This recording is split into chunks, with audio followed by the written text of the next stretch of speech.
Dans cette vidéo, on va parler de la perspective, pourquoi c'est important de la lancer et de voir également comment on peut la paramétrer, comment on peut modifier la focale.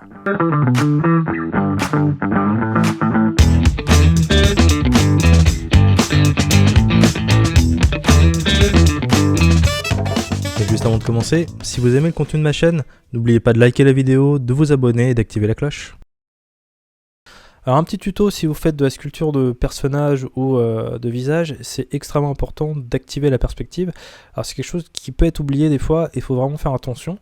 Je vous montre en fait si j'ai pas de perspective, et ben en fait on va vraiment ne pas avoir de ligne de fuite. Le meilleur exemple en fait c'est ce chien là, parce qu'en fait on se rend compte que si je mets pas de perspective, bah les pattes vraiment se confondent. Et si je rajoute un petit peu de perspective, vous voyez, on a quelque chose comme ça. Et évidemment il nous faut du volume, il nous faut un petit peu de perspective pour sculpter, donc il faut vraiment que vous le mettiez. Après c'est la dose que vous allez mettre qui est aussi importante. Je vais vous montrer en fait où on peut modifier cette perspective, parce que de base elle a une valeur qu'on ne connaît pas forcément.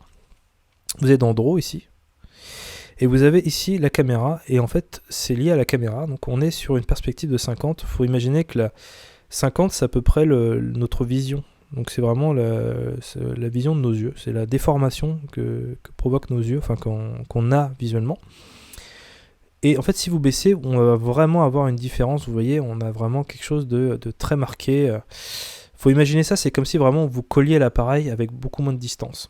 Et plus on va augmenter la focale, plus en fait vous allez toujours faire le zoom, vous allez toujours faire la mise au point sur votre objet, seulement vous allez agrandir, donc c'est comme si vous mettiez votre appareil photo sur un rail, vous alliez vraiment vous reculer, mais en même temps vous allez du coup zoomer sur votre objet, et on va avoir vraiment une déformation différente. Vous voyez, on est du 35, du 50, généralement pour la sculpture on va plutôt aller entre 80 je pense et 120 à peu près. Voilà. Donc pas trop non plus. Après vous voyez, si on est vraiment comme ça, là, on va vraiment perdre, on va avoir l'effet de pas de perspective. Donc c'est vraiment, on se rend compte là de l'impact que ça a, justement, cette non-perspective. Donc vous pouvez démarrer par exemple sur du 85, c'est pas mal. Et comme ça, vous aurez déjà comme ça une bonne base pour démarrer. Vous pouvez la retirer au début pour, par exemple, commencer votre personnage en Z-sphère. Ça peut vraiment vous être utile de simplement vous rendre compte de voir à peu près la silhouette. Ça peut être intéressant même de la coupler par exemple avec, on a quelque chose comme ça ici, il me semble. Voilà, de mettre quelque chose pour voir la silhouette à peu près, de la travailler, de pouvoir vous rendre compte un petit peu de ce que ça ressemble.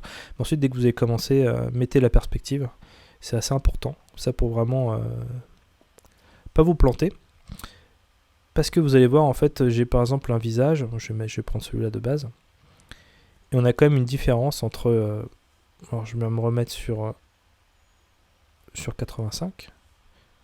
Voilà. Pas de perspective. Et la perspective, vous voyez, on n'a pas du tout le même look quand même. On a quand même une sacrée différence. Et également, si vous passez votre mesh sur un autre objet, enfin sur un autre logiciel 3D, bah comme ça vous saurez déjà ce que vous pouvez mettre en focale pour récupérer pour avoir le même look en fait que ce que vous avez fait sur ZBrush. Donc ce que vous avez sculpté, vous allez vraiment avoir le même rendu. Ce qui est par moment en fait, si vous mettez pas du coup la perspective et que vous l'envoyez ensuite, vous allez avoir un souci, vous allez vous rendre compte que mon visage il est vachement différent quoi. Donc c'est vraiment important d'activer la perspective quand on sculpte un visage. Et si suite à cette vidéo vous avez des questions, n'hésitez pas à commenter juste en dessous et à liker si vous avez apprécié la vidéo, ça sera super, ça va m'aider. En attendant, je vous invite également à vous inscrire à la formation gratuite ZBrush si vous êtes débutant et que vous souhaitez apprendre ce super logiciel, ou vous avez déjà essayé par le passé, que vous avez été un petit peu échaudé par le déplacement, par le côté un peu différent des autres logiciels 3D de ZBrush. Et ben sautez le pas, c'est ici, c'est dans le coin, vous pouvez vous inscrire directement et je vous accueille tout de suite pour 3 semaines de formation avec exercices pratiques. Et vous allez voir, au bout de 3 semaines, vous allez savoir faire des choses super sur ZBrush, promis, juré, craché.